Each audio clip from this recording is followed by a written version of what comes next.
Hi, everybody. Welcome to Why There's No Single Right Way to Do Product Discovery. It looks like people are joining, so I'm going to give everybody 2 or 3 seconds here to find their way in. But we are going to get started right away because we have a full hour planned for you. All right, I'm Teresa Torres. I'm joined today by Hope Gurion. We're both product discovery coaches with Product Talk. Hope, do you want to say hello and share a little bit about your background? Sure. I'm first of all appreciative of Teresa, you setting this up, and of course everybody joining. Teresa and I have worked together for a number of years, and when I was heading up product teams at a couple different companies, and now I am such a huge fan of these practices to help facilitate good decision making by teams. I want to help more and more teams take advantage of these practices. Yeah, great. So Hope, I'm gonna share a little more of Hope's background just because I know how great it is. Hope led product teams at 2 different large companies. I met her when I worked with a few of her teams as a discovery coach. I feel like she's one of the most thoughtful product leaders I've had a chance to work with. Really good at bringing change to an organization and really helping teams adopt their discovery practices. If you're on the call and you're not familiar with me, I blog at producttalk.org. I've been coaching product teams around the world for the last 6 years on how to develop stronger continuous discovery practices. And then Hope and I are joined today by Melissa Suzuno, who is my blog editor at Product Talk, and she's going to be helping with the chat and the Q&A, and we're going to talk about all of that in just a minute. Melissa, do you want to go ahead and say hello? Sure. Hi, everyone. I'm Melissa, and as Teresa mentioned, I help out with Product Talk, the blog content. You may have seen some of my writing on there because I tend to help out with the Product in Practice series. And yeah, I look forward to hearing all of your great questions later. Perfect. Thanks, Melissa.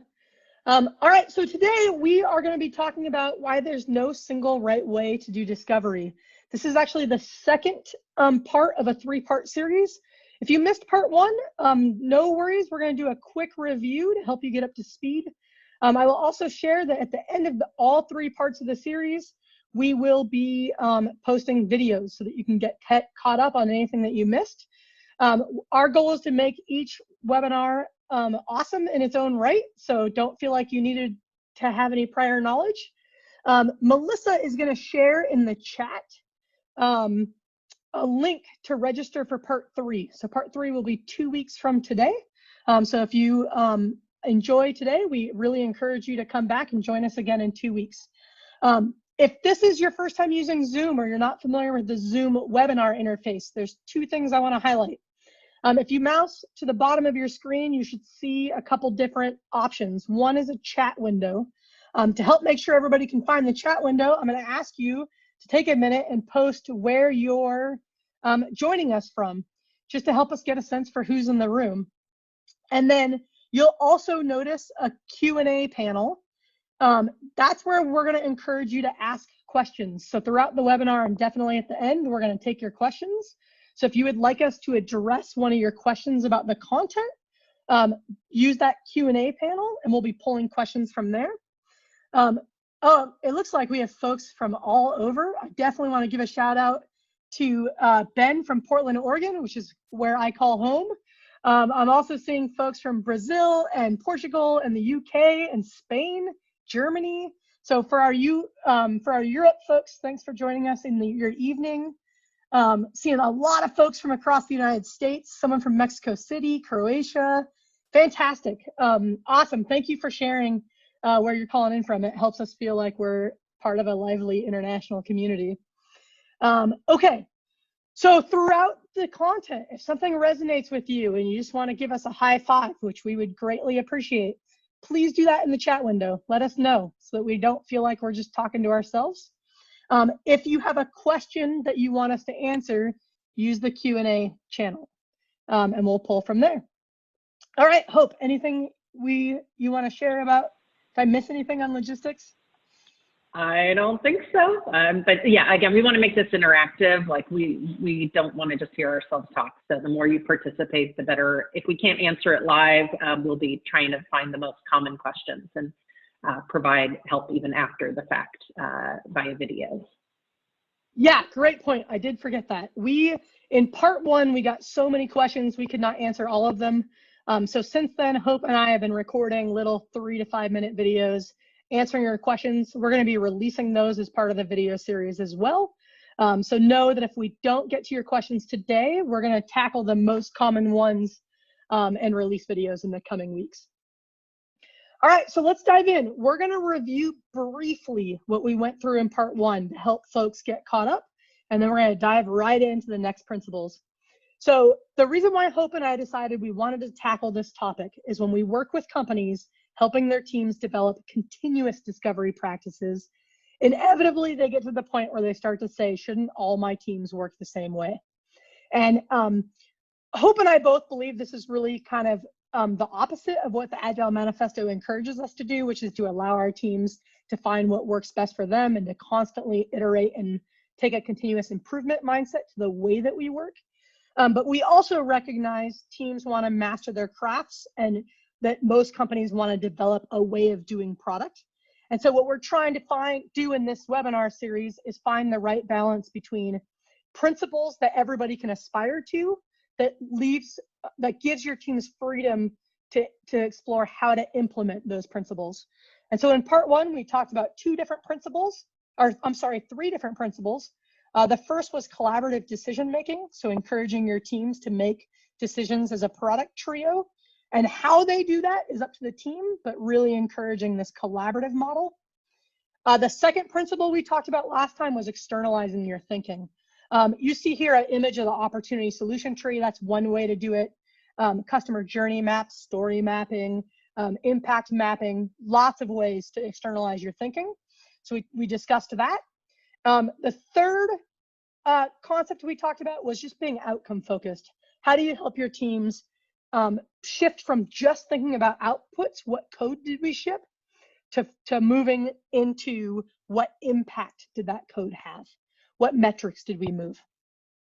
Now, I just went through those 3 principles really quickly, and if you were not here last time, do know we will release that video and you'll get to catch up on those principles.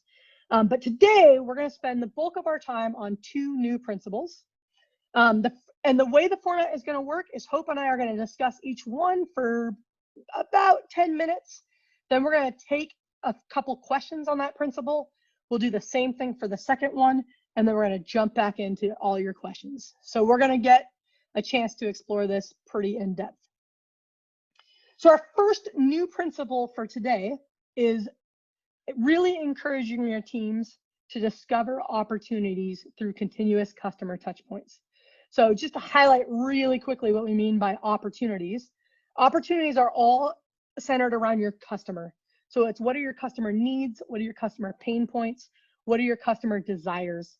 The way that I look at this is where are there opportunities for you to intervene in your customers' lives in a positive way? And we talk a lot about continuous touch points with customers because the world is always changing, as we just got to experience to the extreme over the last couple of months. And we want to make sure that we're keeping this tight connection. So that's sort of the big idea we're going to discuss briefly, and then we're going to take a couple questions. Hope, I know you're a big advocate of this sort of problem framing, opportunity space exploration. Do you want to kind of jump in with what you think is important here?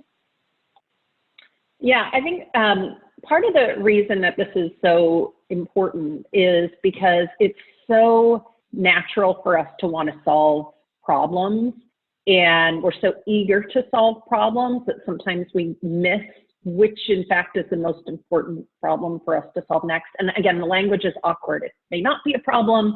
It might just be an unmet need. So this is where opportunity tries to help broaden that. But what's also important about this is when you think about what ultimately you're going to need to do to get customers to adopt whatever it is that you will ultimately create to solve for that unmet need, people only understand themselves and their problems, and they understand them very, very well. So the more that you're putting your framing of decision making into the language that your customer would use to describe those problems, the easier it is for you to have meaningful conversations, not only with these customers, but with all your other customer-facing groups, marketing, customer support, sales, et cetera, because they all can relate to, oh yeah, I totally have heard that problem from customers before, and now you're giving me a way to help them solve it.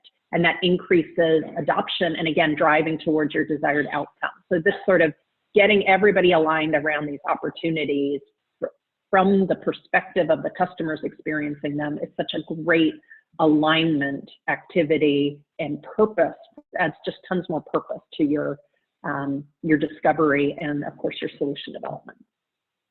Yeah, I think the piece that you touched on that I really want to highlight is, how do we know that we're solving the most important problem? And it's really easy. Most product teams are really motivated to meet their customers' needs. And so it's easy to fall into the trap of, we hear about a problem, let's immediately solve it. But we don't know that it's the highest impact problem to solve. We don't know if it's the most important problem to solve. And this problem framing is actually limiting in and of itself, right? So we have lots of needs as customers, but we also have wants and desires. And it's easy to forget about these opportunities to delight.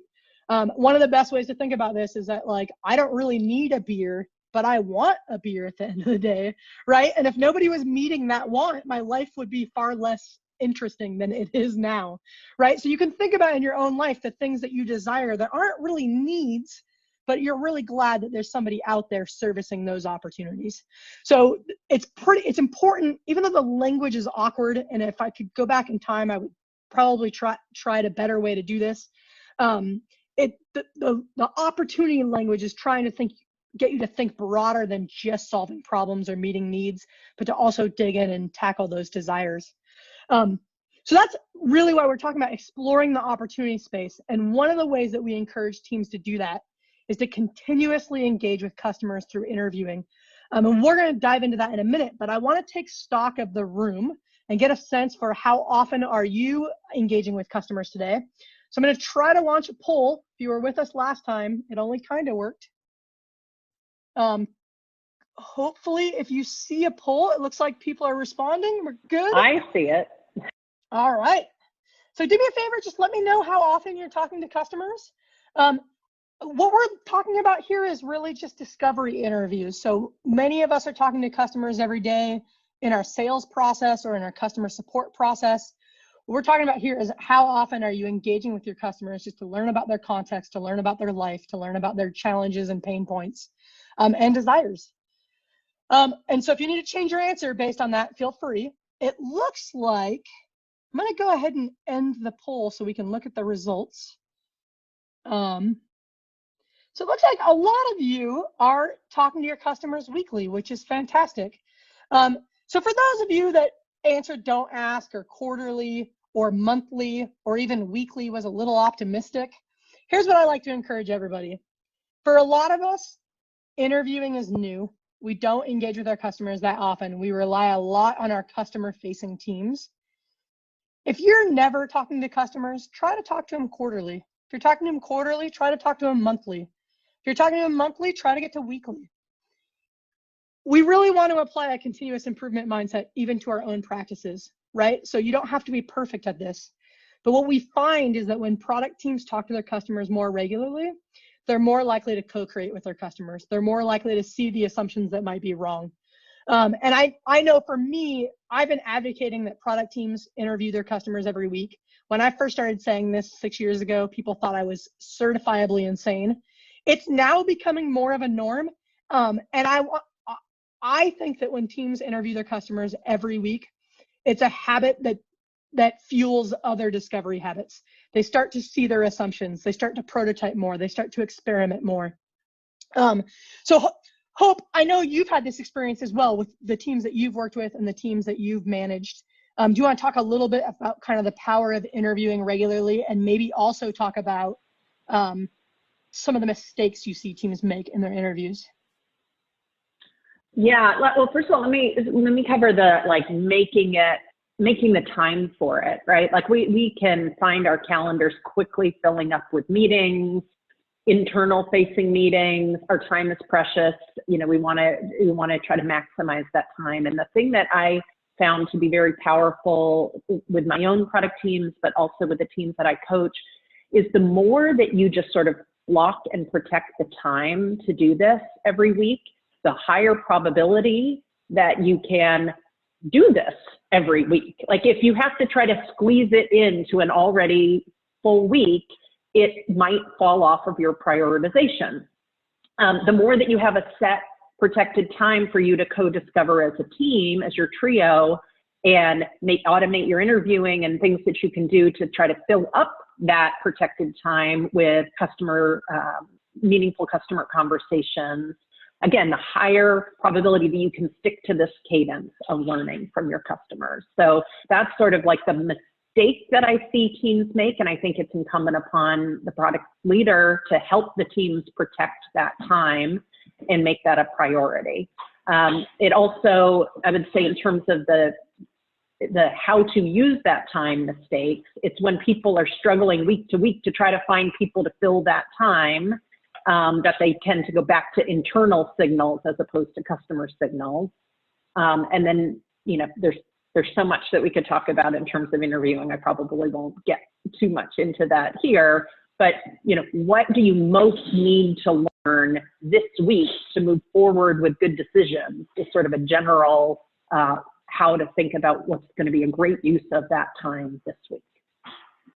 Yeah, so I'll touch briefly on kind of what should you be doing in your interviews, because one of the biggest mistakes I see teams make is they're using interviews to vet their solution ideas. And we will talk about in our next session in part 3 about how to evaluate ideas. But really, when we're talking about interviews, we're talking about generative research. We're looking to generate opportunities. So we're trying to understand our customers' context, their stories, what's happening in their life. It's about your customer, not your product. And so what we don't want to see people do is say, hey, look at my great idea, what do you think? What we teach is a way of collecting customer stories. So we are encouraging teams to ask questions like, tell me about a time when. And we teach a real story-based interviewing format because it's what leads to more reliable answers. And it's also what leads to really understanding unmet needs, pain points, and desires. We will talk at the end briefly about some opportunities for you to dig in and learn more. One of those is we have a 4-week course that teaches teams how to interview using the story-based format.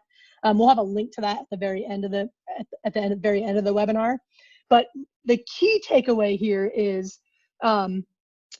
in your interviews, you want to spend 100% of your time exploring your customer's context, your customer's needs, and not exploring solutions. Now, we'll layer on, like in the same customer touch point, you might do part interview, part prototype test, and that's fine. And in the next part, we'll talk a lot about how to do those prototype tests. But generally, when you think interview, you want to think discovering opportunities. Hope, anything you want to add, or are we ready for some questions? I think we're ready for questions. All right, Melissa, what do you have for us on interviewing? Sure. So one of the first questions is a very simple one, which is, how do you choose the customers that you do the interviews with?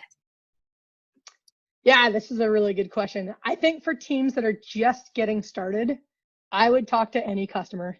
If you have never talked to a customer, you could talk to a complete outlier and you're still going to learn great things. As you build your interviewing muscle and you start talking to customers regularly, the thing that I encourage teams to look for is, you're interviewing for variation. So you want to talk to power users, you want to talk to first-time users, you want to talk to really active users, you want to talk to some of your disengaged users, you want to talk to people that use every feature, people that use 1 or 2 things only. Qualitative research, you're not going to get a representative sample, you're not going to get statistically significant data. And so what you're trying to uncover in your qualitative research is how much variation is there in behavior. So the wider the breadth of people you talk to, the more variation you're going to uncover. Now, one of the things we teach in our interviewing course and in our coaching is to help teams how to automate the recruiting process. In the early days of doing that, you may not have a lot of control on who's coming into your interviews. So this is something that I encourage teams to really get better at over time. is to just start talking to whoever's easy to talk to, and then over time you can fine tune it for variation. And if I can add, I feel like, again, customers, the language isn't always perfect. Like if we only talk to our existing customers, again, variation is important. Power users, light users, theoretical users, people who maybe have paid for the product, but yet haven't actually done anything with it yet. So non-users who are customers, prospective customers, people who fit the profile of a target customer or user but aren't yet using the product, also super helpful to learn from. Lost customers, super helpful to learn from.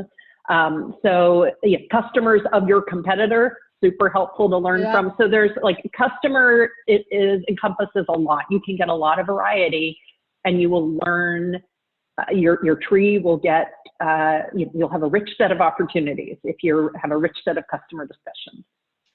The other thing that I'll add just briefly, because I know I'm hearing from everybody on this, can we still talk to customers in a COVID world? So I just want to touch briefly on how your discovery might need to change based on what's happening in the world in this moment in time. So obviously this is going to depend on who your customers are. So if your customers are healthcare workers, yeah, you might not want to be reaching out to talk to them all the time right now, unless, right, like if they're respiratory nurses and doctors and they're overwhelmed, you're probably not going to get their time. But if they're an elective surgeon, a surgeon doing elective surgeries that have all been postponed, they might actually have a ton of time right now. So the thing to think through for doing interviews right now is, how are your customers being impacted? And how do you be really human about how and when and where you reach out? I am hearing from a lot of the teams that I'm working with right now that it's actually easier than ever to talk to their customers because they're all working from home, their schedules are really flexible, and they're craving human connection. So don't assume that just because we're in a crisis, your customers don't have time for you. And that guidelines applies. Like I have clients right now that are working with airlines and with hotels and with healthcare providers. They are having to change the way they reach out and who they reach out to, but they are still finding ways to talk to their customers. For that, understanding how your customer's context has suddenly changed for some indeterminate amount of time is a very natural reason to reach out to people. You can have a more generative discussion about how their work has changed, their priorities have changed, their work context has changed, their needs have changed. And especially if they're existing customers, it is not uncommon for people to be reaching out to say, like, we're here to support you and we want to figure out how to best support you in this time. And, you know, there's also, I've talked to a lot of teams where they may have had contractual obligations to certain customers. And if you don't revisit whether those, you know, obligations are still important, you could be going down a path that misses the mark in terms of your true customer needs, which is why this, you know, frequent touch points with a variety of customers is going to help you make smarter decisions as a product team. Yeah. The other thing I'll share is, for those of you that are really worried about how things changed given the current climate, I did do a podcast interview yesterday with the Mind the Product podcast team about doing discovery in a COVID world. I believe it's being released next Wednesday. So keep an eye out for that if you want to go deeper on this topic. Melissa, do you have maybe a quick question on discovering opportunities, and then we'll come back to more questions on this after we talk about the next principle? Sure, Teresa. One of the other questions we got was about the ratio or relationship between product and design in these interviewing activities. Yeah, I'm not sure I understand ratio, but here's what I will share. I wrote a blog post about this last month, I think. It's an excerpt from a book that I'm writing about continuous discovery. Here's what I advocate for. I want to have the product trio. So we talked about the product trio last time. That's a product manager, a designer, and an engineer interviewing together. Now, the reason for that is because we're going to hear different things in an interview based on our prior knowledge and experience. We know all three disciplines are required to make a good digital product, and we want to leverage all three of those disciplines when listening to pain points and desires in interviews. Now, currently, if everybody's working from home and schedules are a little more complicated, You may not be able to get all 3 people live interviewing together, but you can record your interviews and make sure everybody listens to them. So there's lots of ways to get those different perspectives listening to the same interview material. As far as I might be able to guess at what ratio means. Like if you have multiple designers or multiple engineers, does everybody need to be in the interview? You want to be wary of, don't overwhelm your participant. So don't have a panel of people interrogating somebody, but do think about how can you share the audio or the video widely across the team so everybody's building their customer knowledge. Hope, do you want to add on there? Maybe just, it's helpful if you can get everybody on the team comfortable with interviewing. So even if everybody's listening in, you don't want to have one person only be the person, like only the UX person does the interviews or only the product manager does the interview. You want this to be a skill set that everybody is comfortable with and everybody feels confident in it, because then in a magical world where you're automating your recruiting, which is not so magical, people do this every day, you can divide and conquer. You get 3 customers to show up for the same time slot. Beautiful. You can each have that conversation and, you know, come back together to share your learnings. And you don't have sort of an artificial bottleneck on your ability to learn from customers by having to always be the 3 of you together. Yep. Yeah, great. Okay, so let's talk about the second principle we have for today, and that is to really encourage your teams to prioritize in the opportunity space and not in the solution space. So we see a lot of teams have these really complex Excel spreadsheets or Google Sheets where they have a ranking formula and they have a long list of ideas and they're just chewing off the top idea. The problem with that is we see that teams are missing the strategic decisions, which are exactly what Hope opened with in this conversation, which is, what's the most important problem for us to be solving? How do we make a strategic decision about where we want to play before we get into what are we going to build? Hope, do you want to dig in more on this? Yeah, I feel like, again, sort of back to there's no one right way to do discovery. I think there's also some, maybe people think that they're doing it right, but then have this an unforeseen problem. So what I often hear from product teams, they're like, yes, every quarter we pick a problem and then we work on a solution and then we move on to the next problem.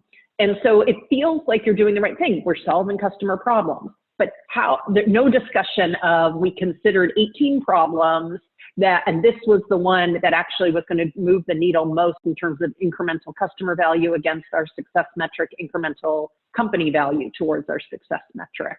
And if you're not able to really understand the relative contribution of solving that problem versus a different problem, you may be solving problems and it may be meaningful to some set of your customers or internal stakeholders, but it may not be the most valuable thing you should be focused on next in terms of incremental value for your customers and your company. Yeah, great. So we want to dig into this more, but before we do so, I have another poll for you just to learn a little bit about what you're doing today to prioritize. And again, there's no wrong answers here. We've seen everything. We just want to get a sense of kind of where we should spend our time in our conversation based on what you're doing today.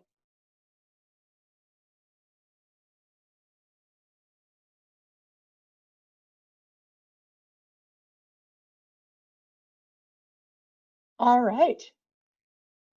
Let's see. So it looks like we're getting quite a few replies. If you haven't, I know that some of the options may actually overlap. Just kind of pick the one that you think best represents what you're doing today.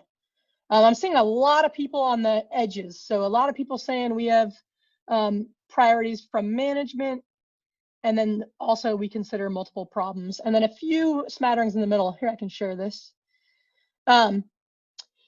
Yeah, so I think Hope and I have seen companies across the board on this. I think the reason why those spreadsheets are popular with ranking solutions and skipping over what problems are most important to solve is that it's implied. Maybe our leaders are dictating what problems we should be solving, and so we're ranking the solutions to those problems.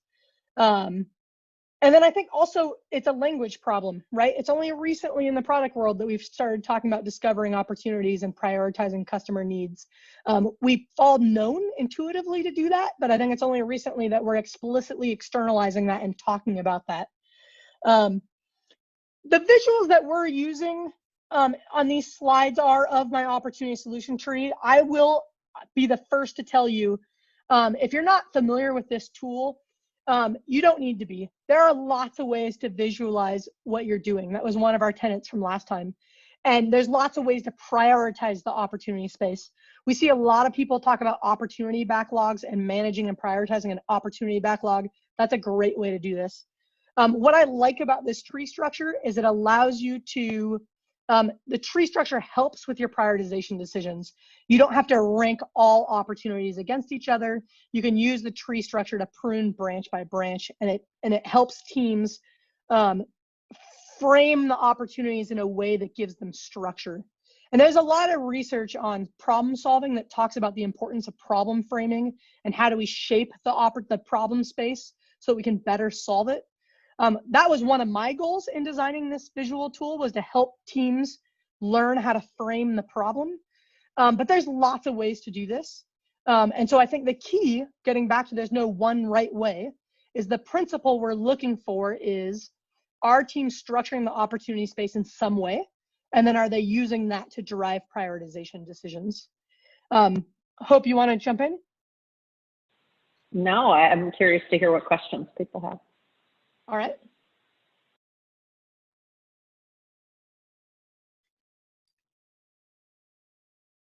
Okay, so yes, we have, someone was asking if you could explain a little bit more the nuances of outcome framing. Yeah, okay, so let's distinguish between outcomes and opportunities. And I suspect the question was opportunity framing, but we'll just make sure. So the very top of the tree, you're seeing a blue box, which is your outcome. So we talked about outcomes a little bit last time. Outcomes are the metrics you're trying to move. So if you work at Facebook, you're trying to increase engagement. If you work at Slack, you're probably trying to increase retention, driving monthly recurring revenue. We can go a level deeper into kind of product metrics, right? Like what drives engagement, what drives retention.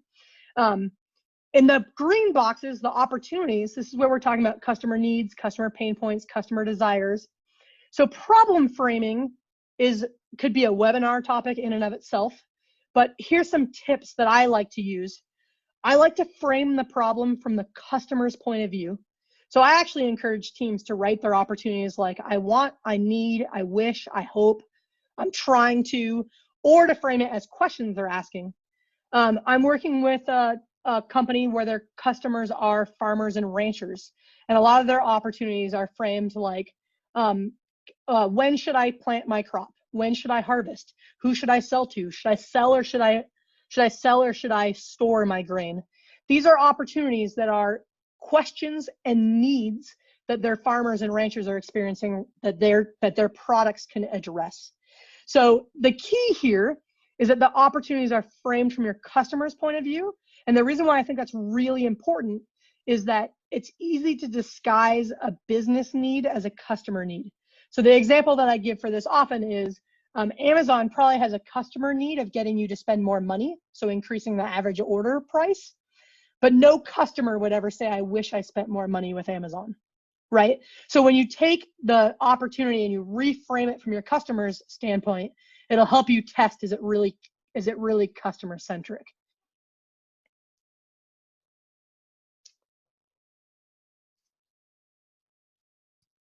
Okay, and we've got another question, which is, so basically this person is saying that they find that some customers are much better at reacting to a list of opportunities I've gathered from other customers and then ranking them based on their own priorities rather than articulating their own pains and needs.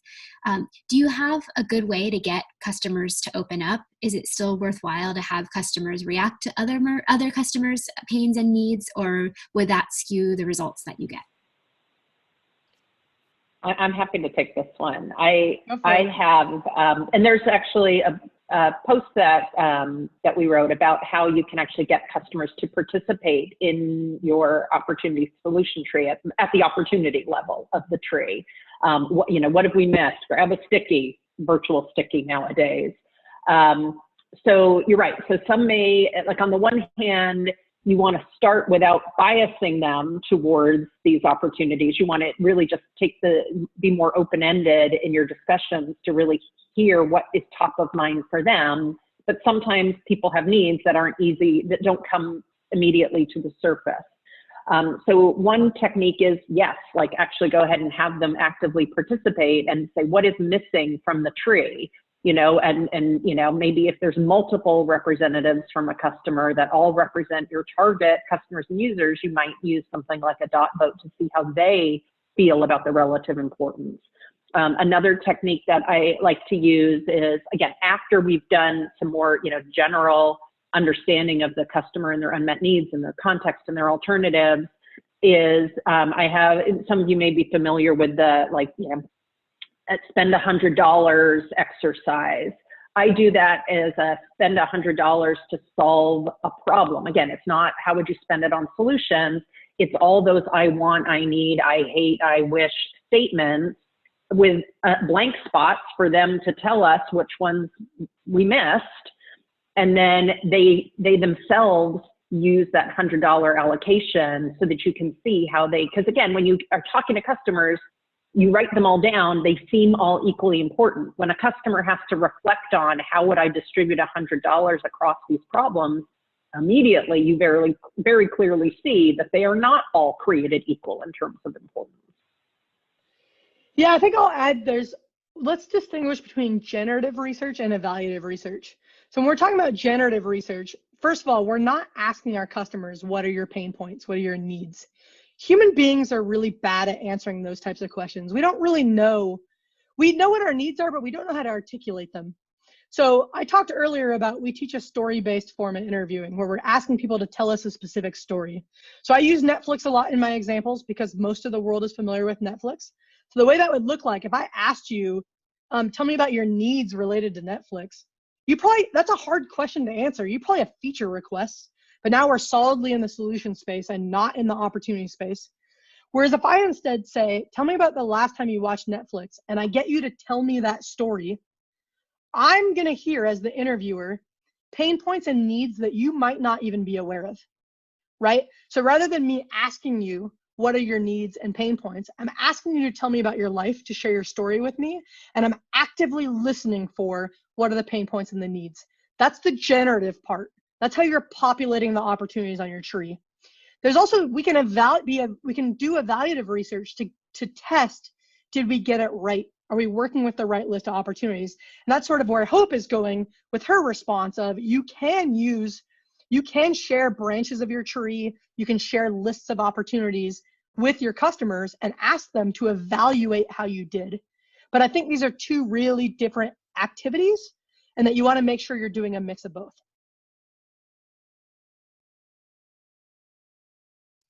Okay, great. Do you want to take another question? Yeah, let's do it. Okay, so how can you show prioritization in the opportunity solution tree?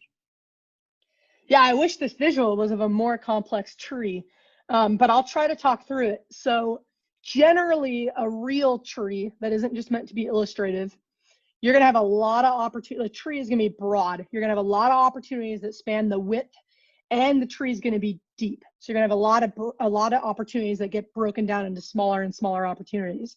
And so if you, for example, are using an opportunity backlog, you're going to have a flat list of a lot of different opportunities. And some of them are going to be big, some of them are going to be small, some are going to be subsets of others. So what we're getting with the tree structure is it's allowing us to group subsets and peers together underneath a parent. And so when we talk about prioritization, we can now prioritize row by row. So instead of prioritizing everything against each other, we can look at just the parent opportunities and say which branch is most important. And then you can visually designate that on your tree. And I've seen teams do this in a lot of different ways. You can just thicken the border of the box that you picked. You could put a little check mark next to it. Some teams like to track which opportunity, like visually track which opportunities they've addressed and which ones are coming up next. So I've seen people use their tree as like a now, next, future roadmap of we're working on this opportunity now, this one next, and everything else is future. And then once you pick a top level opportunity, you can just work down that branch. So you can prioritize its sub opportunities and then its sub opportunities, and you can use the same visual cue to indicate those decision points. And then this artifact becomes a really great way to communicate with your stakeholders. Here's what we considered. Here's the decision points. Do you have feedback on the decisions that we're making? Are we missing anything? And it really opens up that conversation. And that blog post that Hope referred to actually includes a couple of real world examples of how teams are tracking their decisions visually on the tree. Thanks, Teresa. And just for everyone's reference, I was able to find the link to that post and I've shared it in the chat. So if you want to copy and paste it and read it later on, definitely be sure to check that out. Okay, and then Melissa, we're gonna switch to taking everybody's broader questions. So you can pull from anywhere, but before we do that, I wanna share a couple of resources just for how people can dig in and learn more on these two principles. So Hope and I both work as discovery coaches. Our goal is to help teams level up as quickly as possible. We have a lot of ways in which you can do that. So we do have a 12-week coaching program. It's designed for trios to go through that program. You can learn more about it at this URL. We have a number of online courses that you can also learn about that are really great for people working at home. We publish a monthly article for free every month on Product Talk. We have a monthly newsletter where we share the best of other people's content. And we used to do in-person workshops. We're now doing virtual workshops. So we have a lot of ways to help your teams kind of level up in this area. So if you're interested in learning more, go explore that URL. We have about 20 minutes left. We're gonna hang out and take your questions. And remember, if you post a question and we don't get to it today, Hope and I are going to record videos of the most common questions. All right, so one of our questions is about how do you recommend combining design thinking practices with the opportunity solution tree methodology? Yeah, great question. I'm going to highlight before I answer this question, Melissa is going to share the URL to register for part 3 of this webinar in the chat. So you can make sure you don't miss the 3rd installment. Okay, design thinking and was it, Melissa, was it design thinking in the opportunity solution tree? Yep, that's right. Okay. I started my product practice as an undergraduate at Stanford learning design thinking from David Kelly and the IDEO folks and what later became the D School. I think the strengths of design thinking are primarily empathy for your customer, really good ideation practices, and really good prototyping practices. And we see all 3 of those infused in today's discovery practices, right? So the way that I would connect that to the opportunity solution tree is that exploring the opportunity space is helping you to gain empathy for your customer, to really understand their needs, to really do the work to do good problem framing.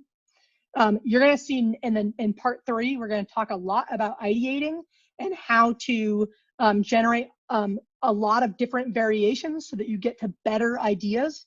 A lot of that is inspired by the ideation techniques coming out of design thinking. And then next week, we're going to dive into prototyping and experimenting. And so really, I think what we're seeing right now, whether it's lean or agile or design thinking or jobs to be done or whatever your favorite framework is, a lot of these are different flavors of doing the exact same thing. And so we're trying, which is why we say there's no right way, right? It's what's the way that's working best for your team. And what we try to do is look at what are the best elements of each and how do we help teams adapt the right mix and match, adopt the right mix and match that's going to work best for them. Hope, anything you want to add on design thinking?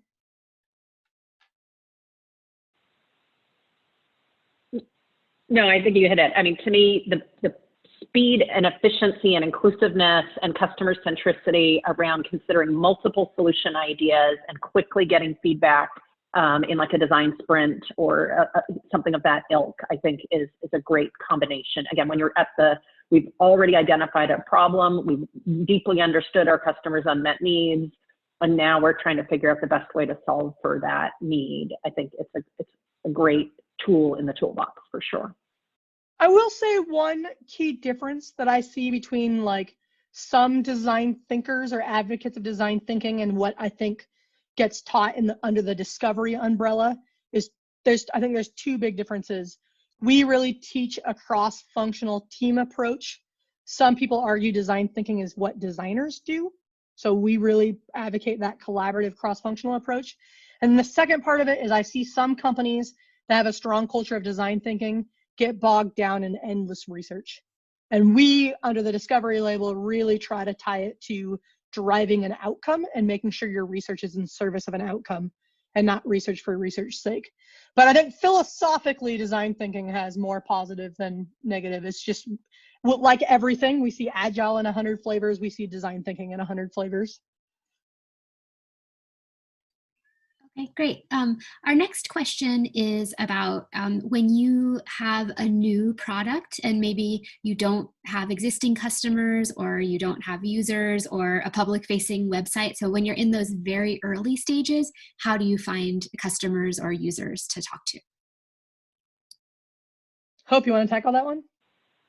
Sure. So again, this is where a lot of this is if you don't have existing customers to talk to because it's a new product or service, you probably have a hypothesis about who the target customer is for this conceived of service or you know the problem that they're trying to solve. So again, we start with a theory or a hypothesis on who that target customer is. And having those, again, back to Teresa's point on the generative research, we're trying to understand what exactly do they do to solve for that need today? Because usually if it's a new product or service, you also have a theory of the problem that your conceived solution is solving for. We need to go back and figure out what is it that they truly need. So like for most companies, I would say they have a concept of a solution that they believe solves for a problem, and they're trying to find a market for it. Or they have deep understanding about a market, a target market, and they're trying to find the best possible solution to drive business, customer growth within that market. So, but you start with a theory on the who and the why. What is that unmet need that they have? And then you need to figure out openly, does anybody even mention this problem that you think is important to solve? And if nobody's mentioning it, it may not be the most important problem to solve. So take caution, and either you've got the wrong who, or it's not a problem that they're actively trying to solve for. Yeah, I think too, a lot of small companies like startups, they're founded by somebody who has a strong vision of a thing that should be in the world. So they're starting with a solution. I think in an ideal world, they'd be starting with an audience and a need to address, but we're not there. That's not how most startups are founded. So I think the key is that if you're a startup that's really founder vision led, and you're working with the solution and you're trying to get in touch with people who might want that solution, work backwards, work your way up the tree. So we love this solution. Why? What problems do we think it solves? Who do we think have those problems? And then go try to talk to those folks and listen backwards, listen your way down the tree. Are they bringing up those problems on themselves? Are they important enough to them? Are they spending money to solve those problems, and start to do that work? And sometimes when we have a really strong solution-focused founder that's driving our vision, a lot of the early work is finding an audience that cares about that problem. And a lot of your discovery is going to be who's the right segment. And we see that a lot with conversations about product market fit. Really, a lot of the work is who's the market. Okay, this next question I think is a great one. So while there's no right way, what are the best indicators for discovering when you're going the wrong way with your discovery? Ooh, I'm willing to just brainstorm on this, Hope, because I don't know that I've really thought about this. I got some thoughts. Yeah, go for it. If you are spending a lot of time with customers and you're not moving any sort of metric within whatever you consider to be a reasonable quarterly, monthly, whatever it is, something is wrong. The outcome metric might be wrong. The customers you're talking to, your way of assessing and prioritizing those opportunities is wrong. The way you developed and chose the solution is wrong. Something has gone wrong in that process. You might need to diagnose what went wrong and why it went wrong. But that to me is ultimately why that is the top level of the tree. And you need to be diagnosing, where do we think, like a 5 whys, what went wrong if we're not moving our desired outcome metric. Even if we think activity-wise, we're doing the right things. We're having customer conversations, we considered multiple solutions, maybe it was something in the experiment design. Like I would be trying to retro from the bottom of the tree back up, where do we think we got off course? Did we talk to the wrong customer? Did we not have good criteria for deciding amongst our opportunities? So I can't give you a single reason why you might be going wrong, but that's how I would diagnose. Yeah, I've got one too, which is I see a lot of teams get bogged down in research. They never make a decision. They never release anything. They never choose a target opportunity. They never choose to pursue a solution. So I think one of the challenges with good discovery is, how do you balance having confidence in what you're learning to actually ship a product, with maintaining some doubt of like, are we getting it right? And I think that tension is a really good tension that good product teams manage well. And when discovery is going wrong, we either ship what we were always going to ship, regardless of what we learned in discovery, or we never ship. And I think both of those are equally problematic. And I think the other thing I look for, and I ask my teams every week this question: what did you learn this week that surprised you? And if you stop learning things that surprised you, something is wrong with your discovery process. You're falling prey to confirmation bias. You're not listening in your interviews. You're asking the wrong questions. You're not running your prototype tests well. We know we have a lot of data now on how often ideas fail, how often experiments fail. Teams should be failing more than they're succeeding in a discovery world. You're gonna have a lot of things not work out. And so if that's not the case, if you're not continuously surprised, you got to go back and tweak your discovery methods. And I think I really want to emphasize that. I have also seen teams lose organizational momentum for discovery when they keep doing the things that everybody expected them to do anyway. And so what did you learn this week that not only surprised you, how are you sharing that surprising insight to your leadership team, to your stakeholders? Because the more that they also are surprised, the more that there is this sort of reasonable doubt and humility that will fuel more purpose-driven discovery. Yeah, definitely. Okay, next question is, if you have a good example and thoughts on what makes a good outcome to start with? Yeah, we covered this a little bit last 2 weeks ago, so I'm reluctant to dive into this in depth, but Hope, do you want to just give a brief kind of thoughts on this? Yeah, I think oftentimes what the leadership team cares about are these sort of business outcomes, which are lagging indicators: revenue, EBITDA, market share, something along those lines, lagging indicator, ARR, account growth, something like that. What product teams need to do is link that to the behavior of the people using the product, adopting the product, getting to some critical moment that drives to making it easier to hit those revenue targets, easier to hit the lifetime value targets, easy to hit the retention targets, whatever the business metric is. That's the product outcome metric that links to the business outcome metric. And so that's what we're looking for in a good outcome metric, is why is that metric lead to the business outcome in a way that adds value for the users of the product, and is something that is negotiated between the product leader and the team, so that there's this tension between, is it big enough, is it aggressive enough to have a meaningful impact, and is it something that the team feels they can actually make progress on in the time frame they're given. So all of those things contribute to it being the right outcome metric. Yeah, perfect. All right, Melissa. Yes. Okay, we had questions about engaging with customers and how can you reduce the effort if you are trying to interview people every week? Yeah, the big one here is we teach teams how to automate the recruiting process. So here's the goal. We want every product team to have an interview on their calendar every week without them having to do any work for it to be there. And for teams that have never been exposed to this, that sounds like it's magic, and it actually feels magical. But I can tell you, I have worked with probably over 100 teams that are doing this now. And I've heard from many more that have taken my interviewing course that have learned how to implement this. I will share a couple of ways to do this. The most effective way to do this, the easiest way to do it, is to recruit people while they're using your product.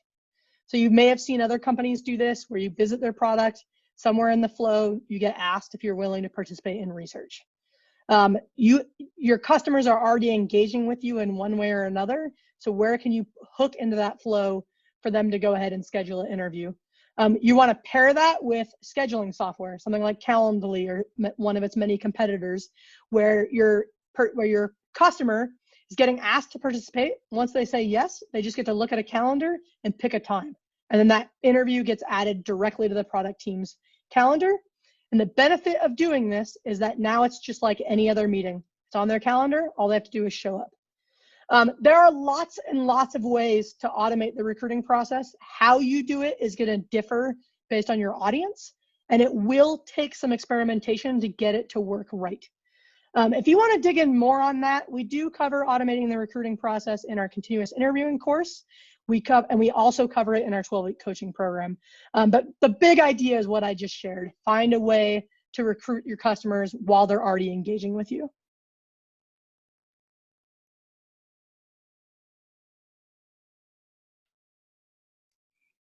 Okay, Teresa, and we also had somebody asking if you could just give a little bit more of a definition of opportunity or share about how broad an opportunity should be. Yeah, so I define an opportunity as a customer need, a customer pain point, or a customer desire. So it's that simple. Now, one of the mistakes I see teams make is they define their opportunities really vague. So again, this is problem framing. We're trying to frame an opportunity in a way that allows us to address it easily. And so I try to encourage people to frame their opportunities really specific. And one of the phrases that I think really helps is to think about a particular moment in time. So you might hear customers say really vague things like, I wish this was easier to use. Okay, well, that opens the door to all usability improvements. We could work on that forever, and our customers are still going to say, I wish it was easier to use. So how do we reframe that to be a really specific moment in time? And again, if you're collecting stories, you're going to hear about the need in the context of a story, so you can tie it to a specific moment in time. So again, because I've been using Netflix as an example, I'm going to stick with that. Maybe it's instead of saying, I wish this was easier to use, it's I can never find where to go when I want to search for a specific show. That's a really specific moment in time. Now, what I don't like about that opportunity is it's really tied to the product, and I like to keep the product out of the opportunity space. So I would reframe that even more. And this is where the tree structure can help. As you move up the tree, your opportunity is going to be big. It's going to be a big pain point. Like for Netflix, it might be, I can't decide what to watch. That's the big opportunity. It's still a moment in time. It's the moment when you're trying to decide what to watch. And then as you move down the tree, you're going to break that opportunity up into a series of sub-opportunities. So a sub-opportunity might be, is this show any good? I can't decide what to watch. Is this show any good? Have I seen this before? Like, what are the questions people are asking when evaluating what should I watch? And then, is this show any good? You might get more specific. Are there any actors in it that I like? Is the story good? Is it based on strong characters? Right? So you can, as you move from really big, hard problem, what should I watch? You're deconstructing it into more and more specific problems where you get to one like, is there an actor in it that I like? That's a very solvable problem that we can now start to tackle iteratively. Hope, anything you want to add to that?